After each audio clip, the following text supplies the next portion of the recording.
Today, the focus of this meeting and this event is to show how Christian nationalism played a part in the insurrection. And also it's going to tie into how Christian nationalism is playing a huge part in the options we have when we vote right now. I'm thrilled to have the presenters that we have. Chris and Mindy Tackett, I first learned of when they were involved in Granbury. Chris was on the school board in Granbury. I am not going to go ahead and tell their story, but they're to me models of what we all need to be at this critical point in our juncture, and that's this year of 2024. We need to do everything we can and commit to taking individual steps as often as we can to protect our freedoms. And in that vein, I'm going to just turn it over to Chris and Mindy Tackett, subject matter experts on Christian nationalism, money and politics in Texas, and saving our democracy. Thanks so much.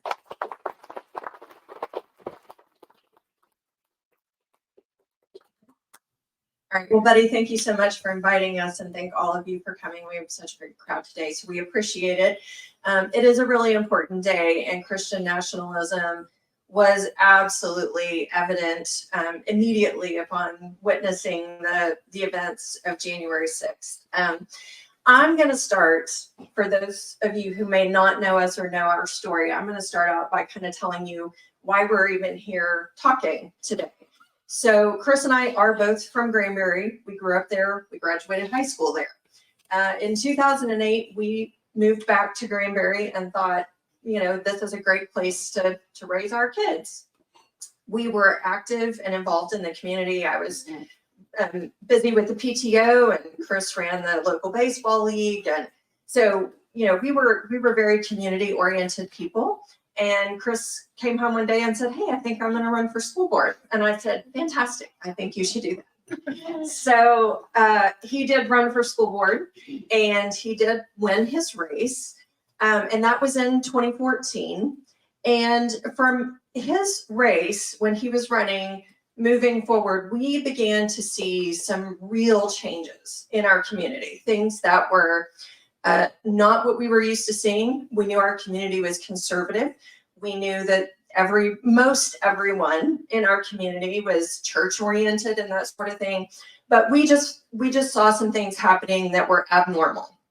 When Chris was running for school board, it is a nonpartisan, or it is supposed to be a nonpartisan office or election.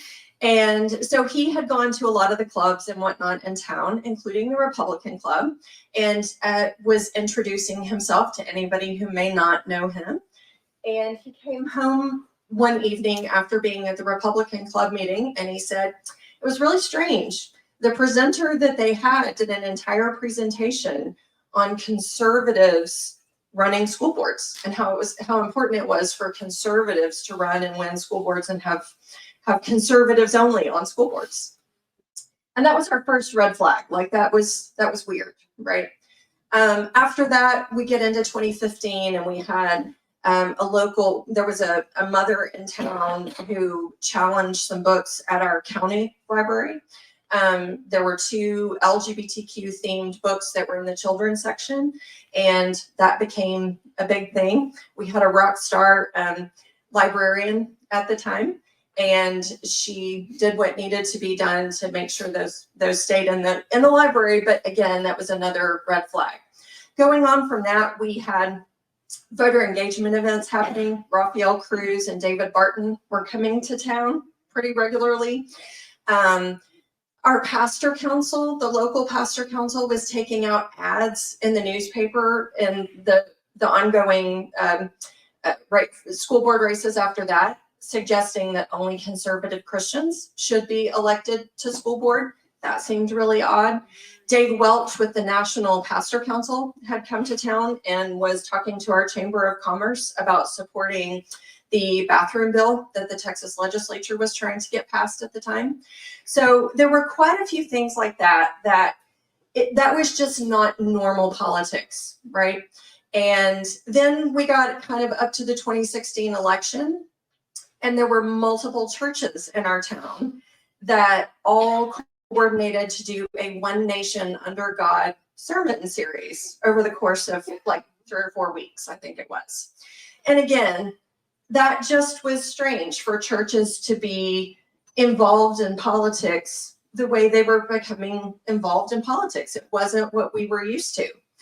And so, and on top of that, as Chris was serving, which I'm going to pass it over to him now, he began to see things as a school board member that were unusual.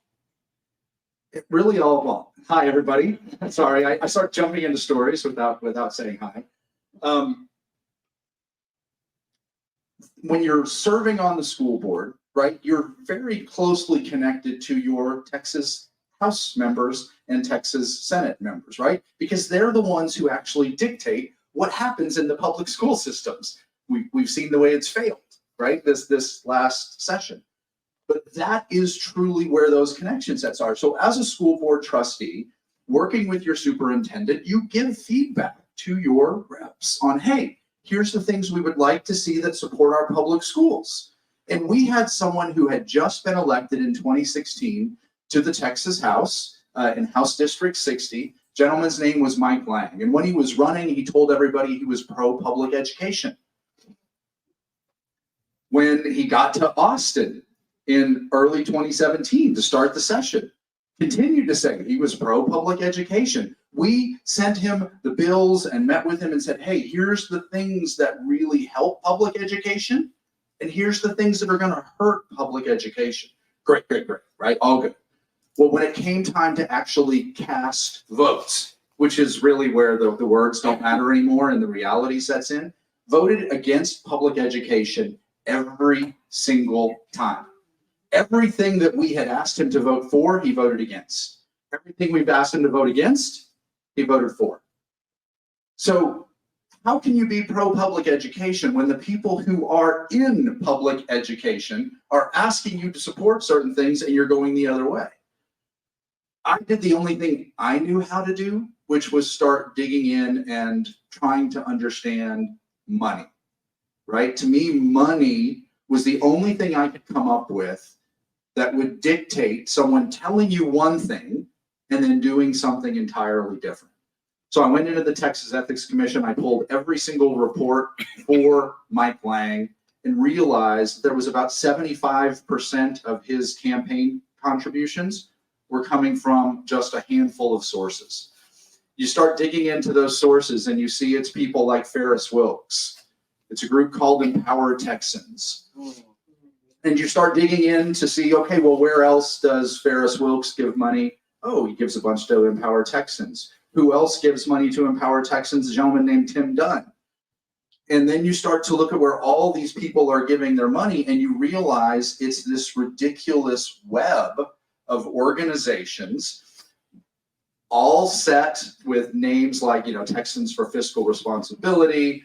There's Texas Right to Life, Texas Homeschool Coalition. I could literally go through all of these different organizations, and you start to see the same billionaire donors giving huge amounts of money to these organizations, also giving huge amounts of money to individual candidates, also serving on the boards of nonprofits who are advocating for certain issues that just kind of move into the wheelhouse of these certain candidates and what they were doing. And we started talking about it, right? I started making pie charts to help people understand what was going on and why. And look, through 2017 into 2018, we made noise and a lot of other people made noise. And we talked about this group, Empower Texans, that had been making a lot of ground up in Texas. When Mindy talked about the bathroom bill, right, and Dave Welch pushing that bill was being led by people that Empower Texans had backed, right? And there was a whole list of other legislation, all of these things, when you talk about choice, right, and bodily autonomy in choice, these folks were absolutely pushing against that. When you talk about books in schools and public education, we're fighting against that. LGBTQ rights, fighting against that. So all of these things were related into this group of people. And there were candidates coming up, and they decided to spend a whole lot of money in the 2017-2018 election.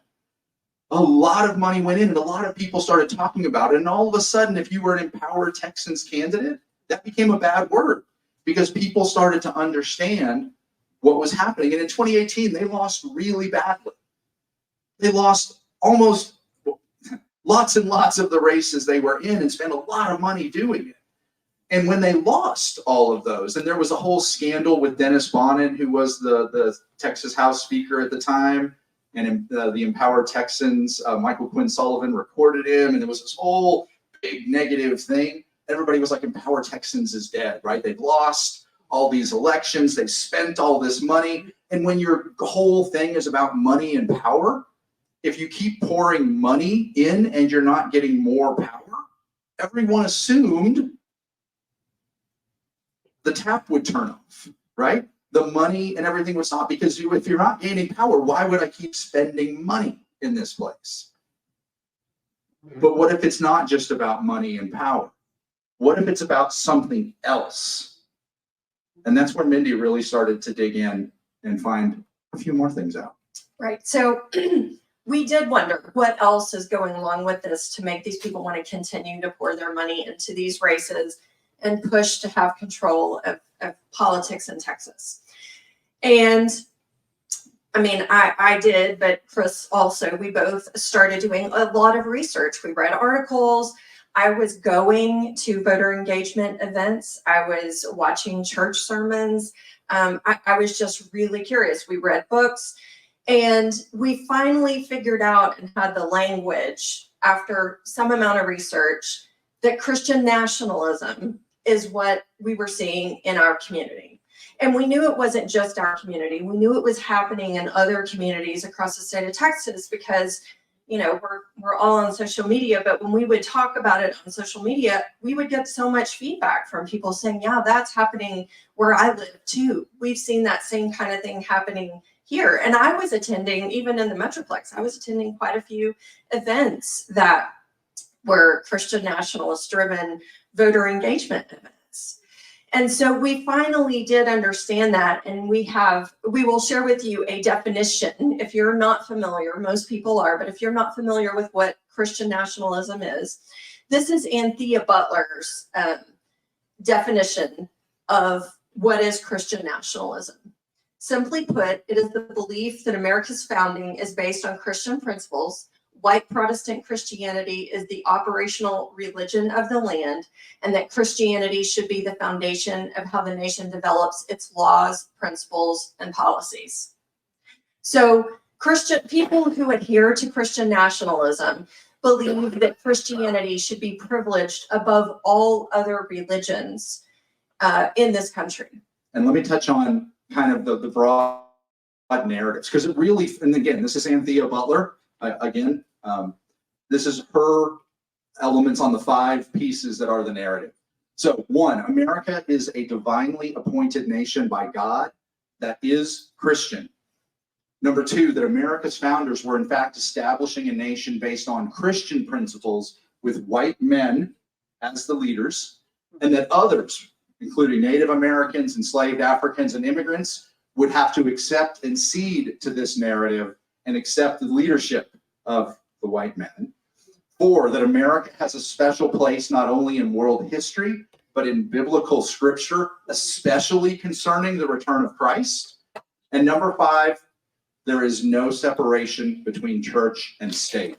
So when you think about the broad narratives of Christian nationalism, it's these 5 buckets.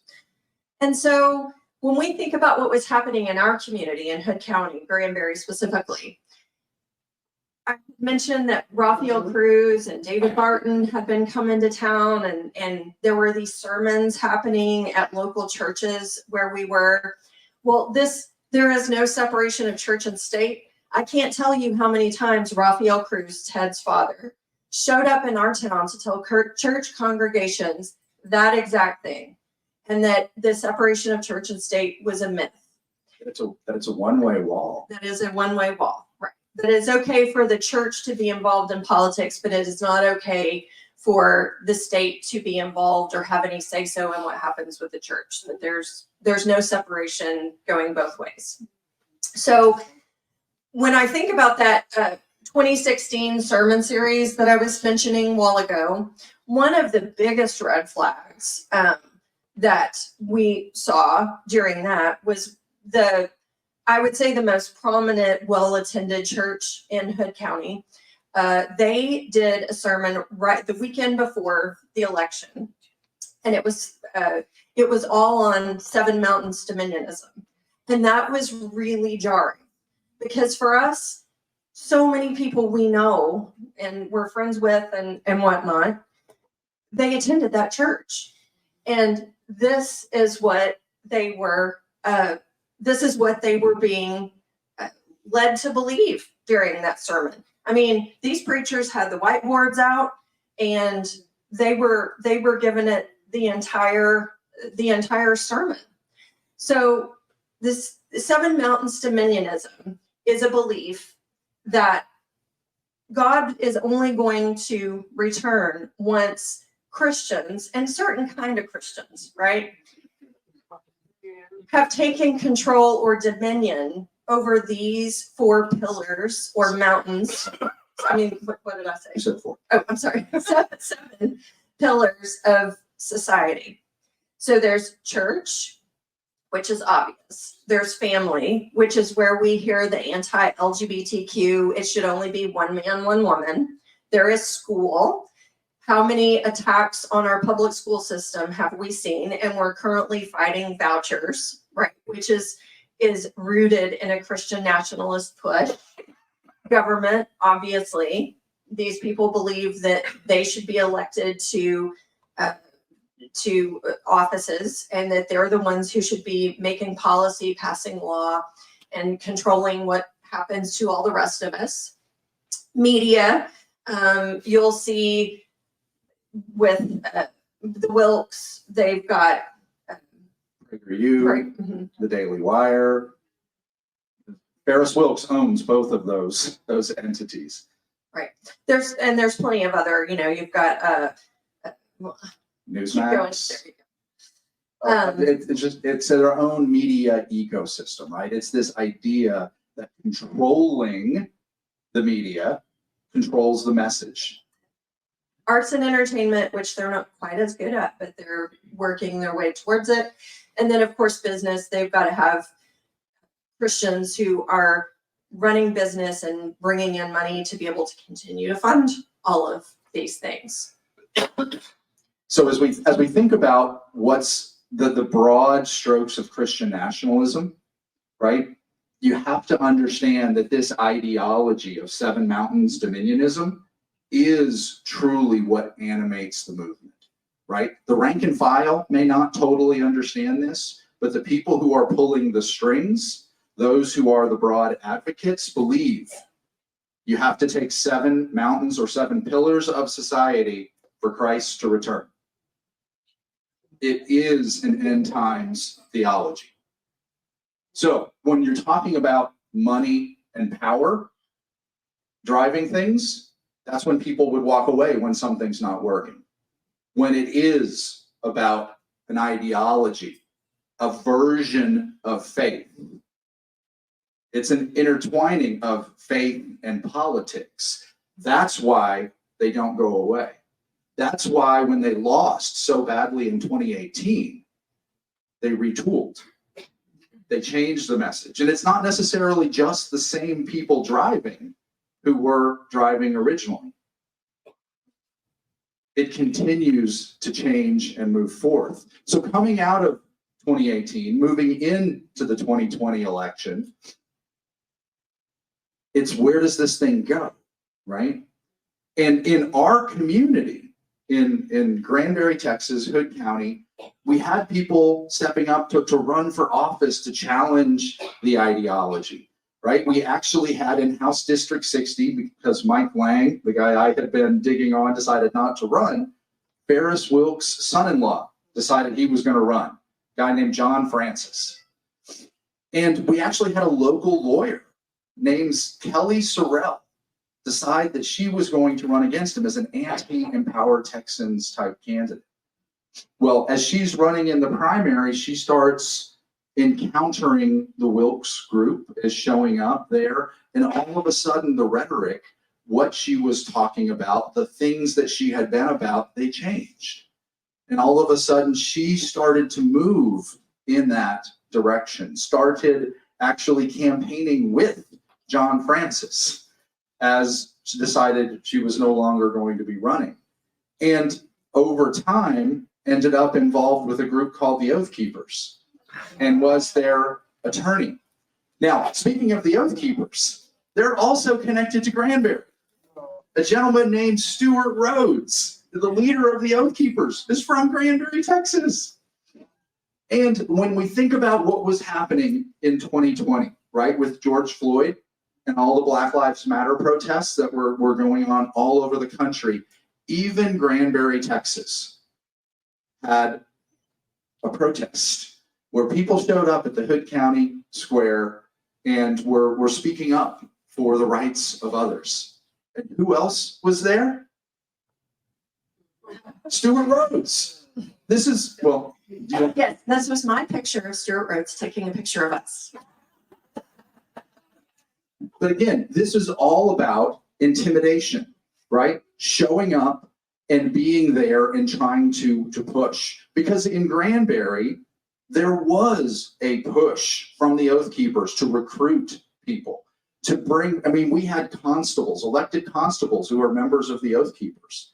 And the Oath Keepers were actually trying to have a recruiting effort in our community at a country club that was like Not far from our house. And we started making noise and a lot of other people started making noise. And thankfully, the club made the decision, we're not hosting that. That's not what our ideology should be about. But it started to get the attention of some other folks too. Right. And here's the thing that I think is so important to, that I reflect on a lot and ended up being an aha moment for me and for Chris, is that there were a lot of people that were just regular, average people in our community who were going along with this ideology, whether they were hearing it in church or they were going to a conservative political meeting. Again, some of the people that seem to have interest in this Oath Keeper stuff, like our kids played ball together. This wasn't something that happened somewhere else.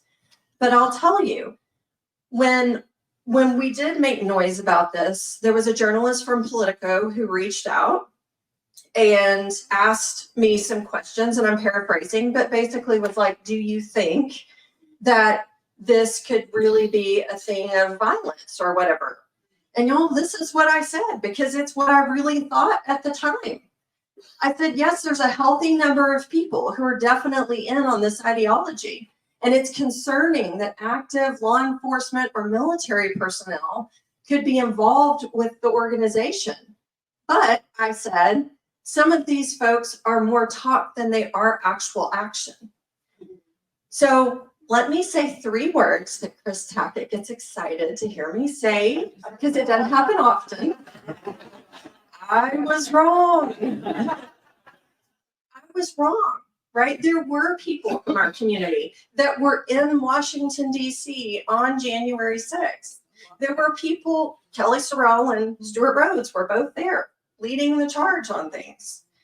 Stuart Rhodes is now in prison for that. Thank God.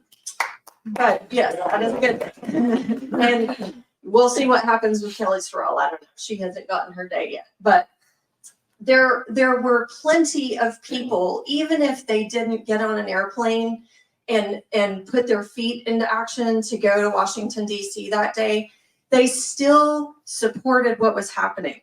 They still believed that the election was stolen. They still thought that these folks who took siege on our Capitol were doing the right thing. And these are everyday people. And I know y'all had people in your community that participated in the same way, whether they went or they went along with it, you know, staying in place where they were, but they supported this.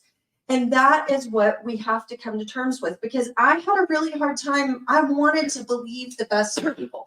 I wanted to not be hyperbolic about it. And I wanted to think this couldn't really be what people are going to do. But a lot of people did.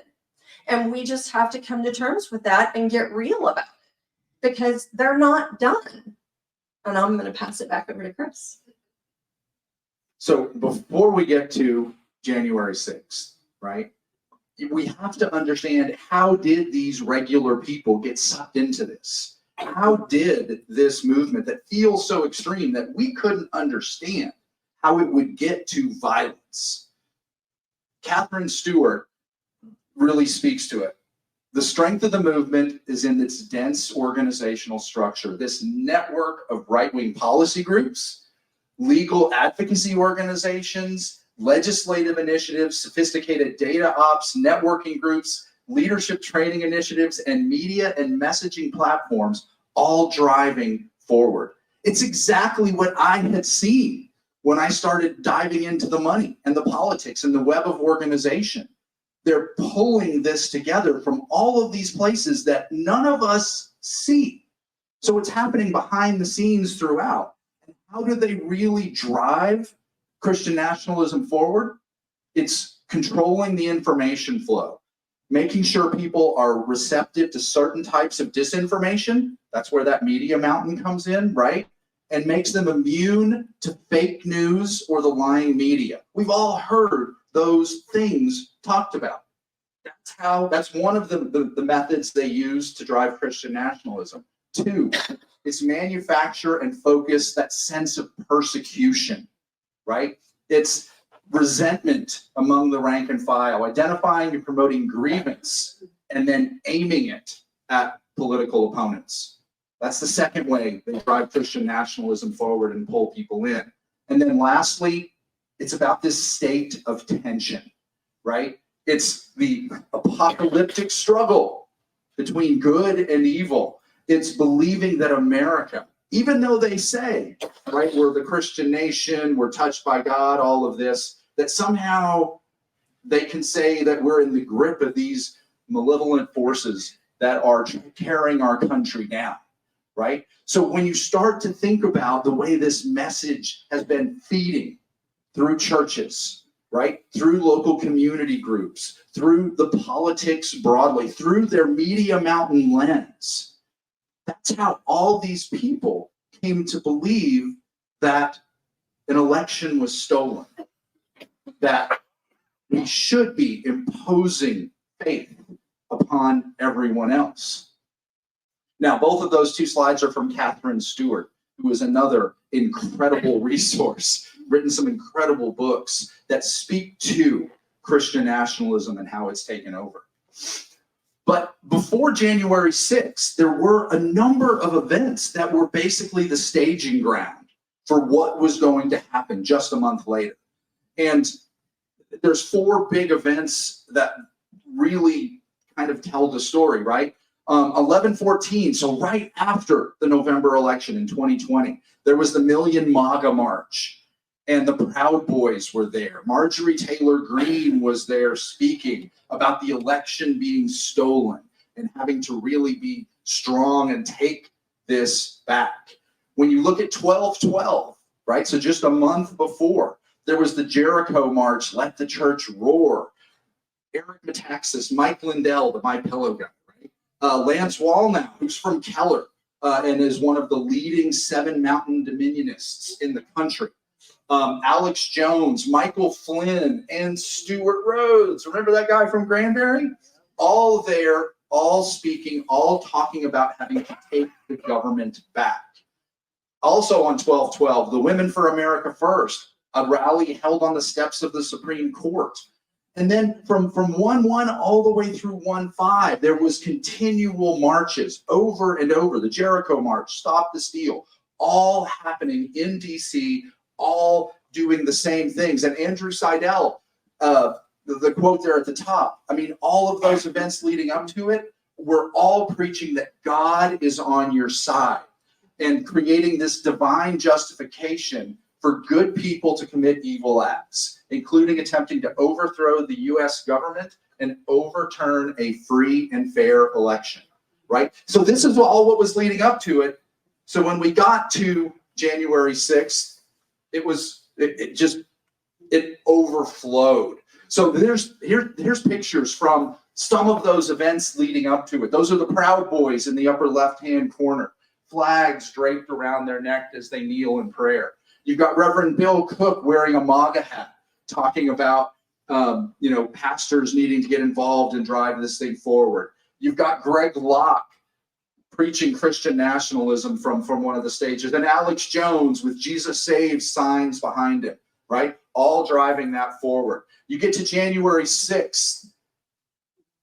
This is a very famous photo, right? The gallows that were there, the threat of violence to take those folks out. But at the same time, Christian or Christian nationalist elements were throughout the crowds on January 6th. Make America Godly Again. Jesus is my savior. Trump is my president. Images of Jesus in MAGA hats. All of this happening all throughout the crowd. And the prayer that they conducted in the chamber, right? They overtook the chamber and had a prayer. And it was blatant Christian nationalism. So an NPR journalist was really amazed, and I'm gonna read the quote of what really happened on January 6th. The question: am I going to see an Oath Keeper? Oh, there's an Oath Keeper. Am I going to see the 3% logo? Definitely saw those there. QAnon, huge presence. I saw neo-Confederates in the crowd.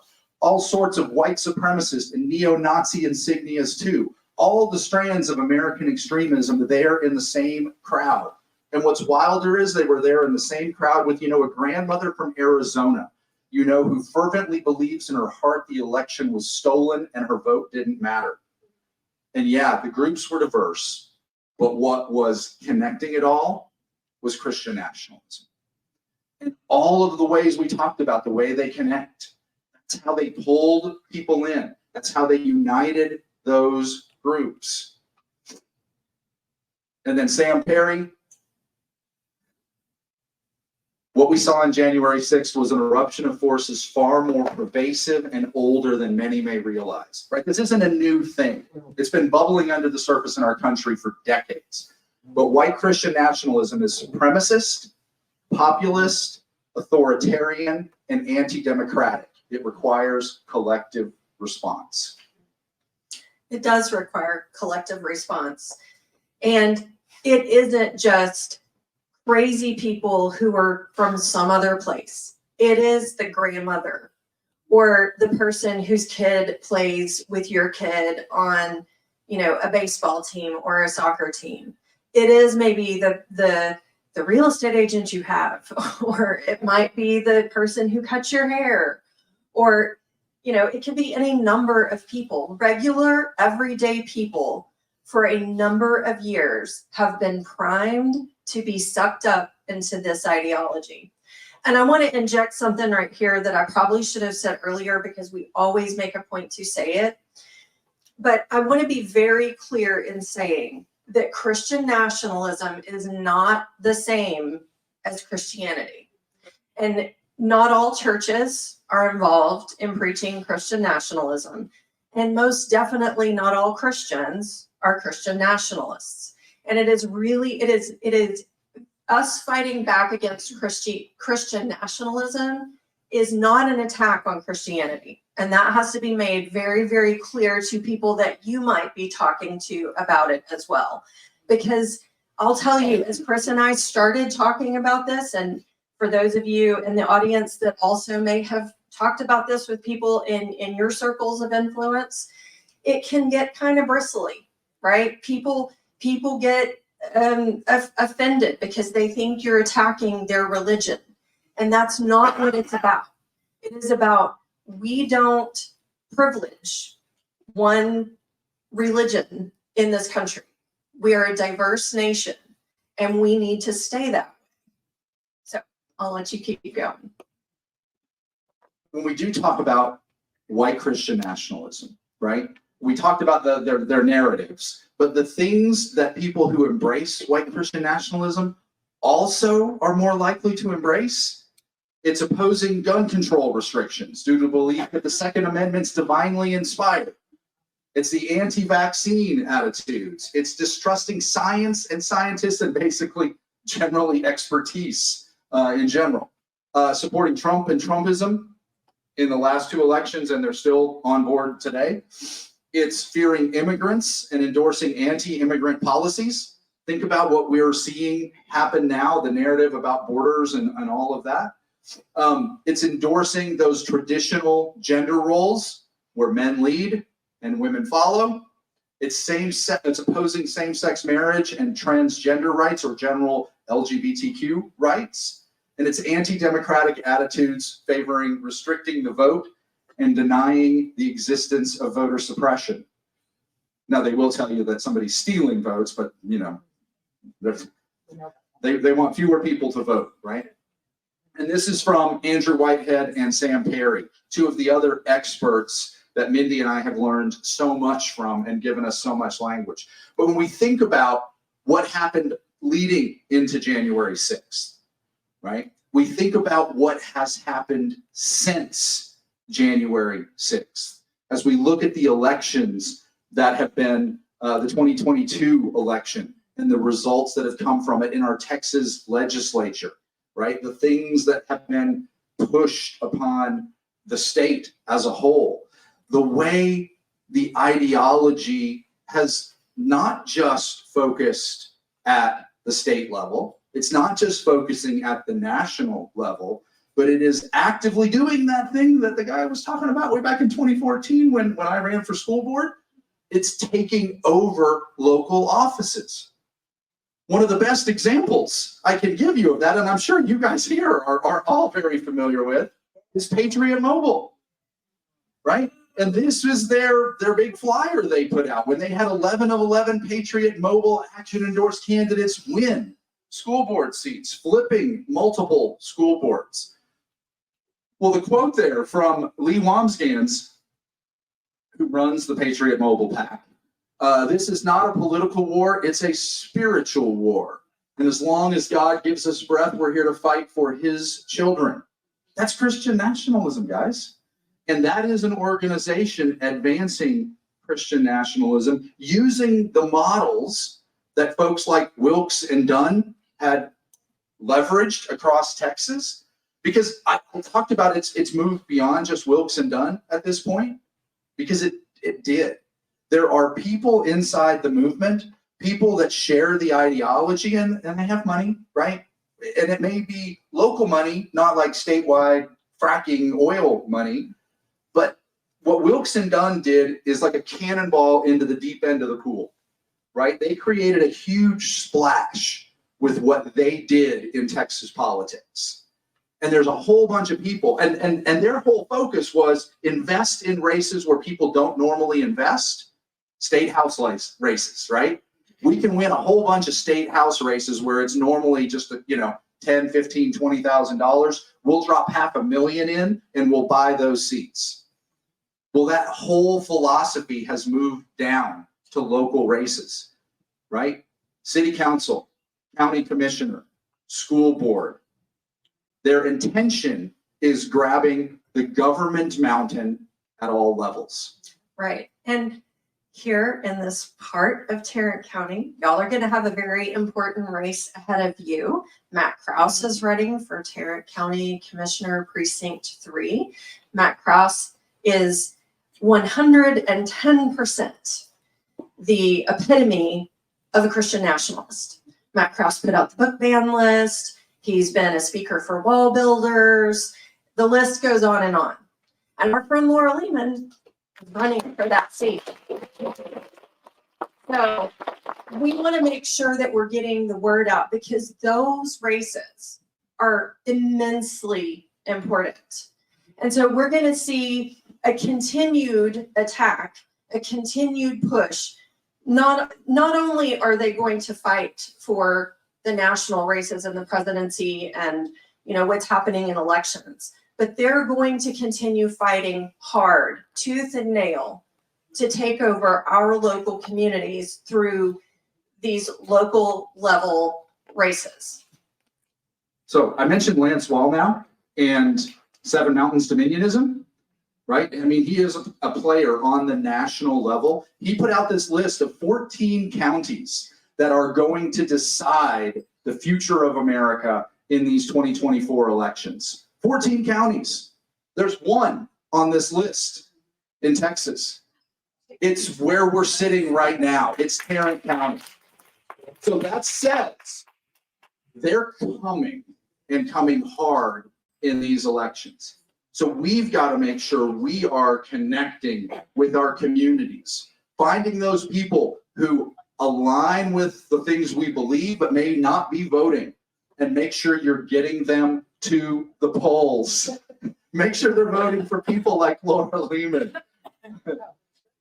But guys, Tarrant County is an epicenter broadly for Christian nationalism. When we think about those who went to January 6th, North Texas generally had more people arrested and charged than any place else in the country. This is the epicenter. When we talk about David Barton and his Wall Builders organization, he's in Aledo. When you talk about Lance Wallnau and Seven Mountains Dominionism, Keller. You think about Rafael Cruz, Tedstead, he's in Carrollton. And we're not even touching on all of the other evangelicals who are out there carrying the message forward. So as we think about 2024, and we think about the things that happened in the 2020 or this current legislative session, the things that were so awful, unless we step up and push back on this ideology, and it's not an ideology that can be appeased, right? Trying to compromise with these folks just pulls us ever further to the right. It erodes our rights. Right. So one of the terms I try to use to describe what I see happening is this idea of the root of the rot, right? Because we, as the folks here in this room, right, we mobilize to go fight different issues. We'll scramble to fight for our public schools. We'll fight to say, look, we need sensible gun regulation. We'll all mobilize and go to all of these places.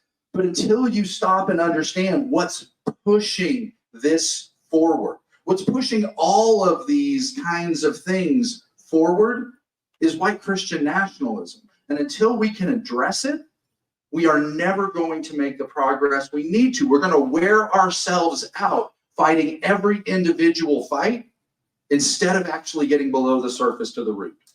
Because I know we have all pulled weeds in our yards, and until you actually get it underneath, it keeps coming back. That's what we've got to deal with. So I want to say a lot of the things we talked about, all the quotes that Mindy and I put up on screen with people's names, they came from this incredible report that was put together by Christians Against Christian Nationalism. It was sponsored by the BJC, the Baptist Joint Committee, Faith and Freedom for All, the Freedom from Religion Foundation, where they dove into all the things that happened on January 6th. You can access the full report. It's a whole lot of pages and a whole lot more information than we touched on.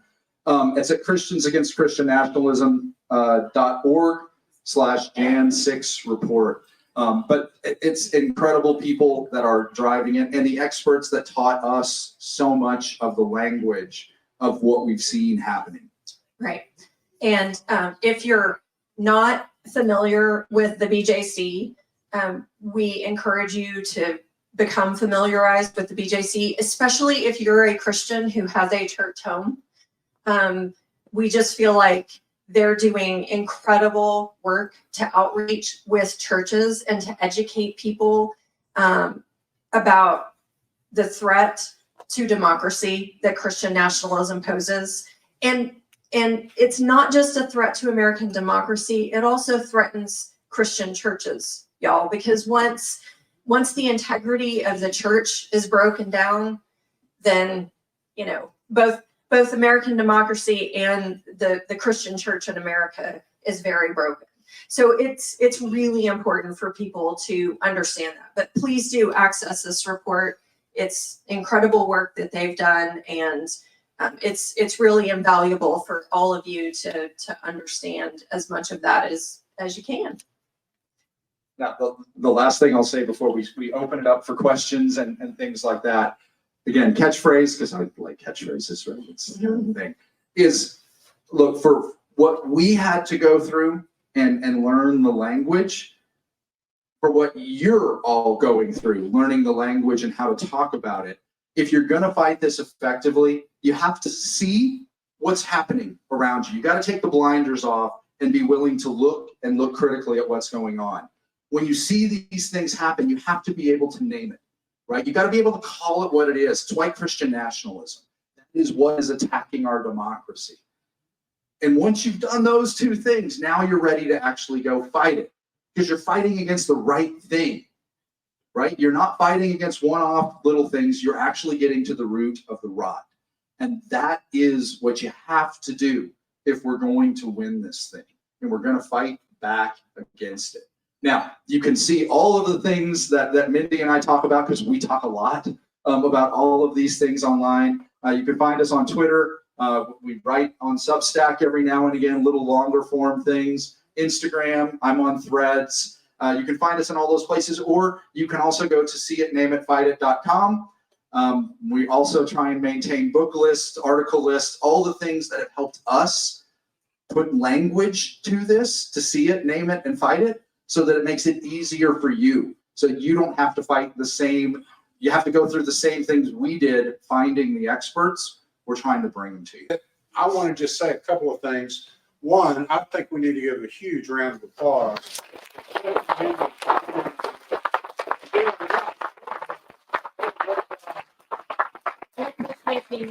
Thank you all for coming. And this is the battle, okay? We're in a battle against Christian nationalism. I don't believe it's really a Republican and a Democratic battle. It's a battle over democracy or autocracy. So that's the line we're drawing, and we need to make 2024 a way to defeat and make sure that Project 2025 that Laura never comes to be. And if y'all don't believe it, y'all check out Speaker Johnson and Christian nationalism. He's got YouTube after YouTube on there where he's 100%, that close to the presidency and that close to being the one who decides who the next president, if there's a fake elector scandal that makes it. So this year is the year to do a little bit more and dig a little deeper.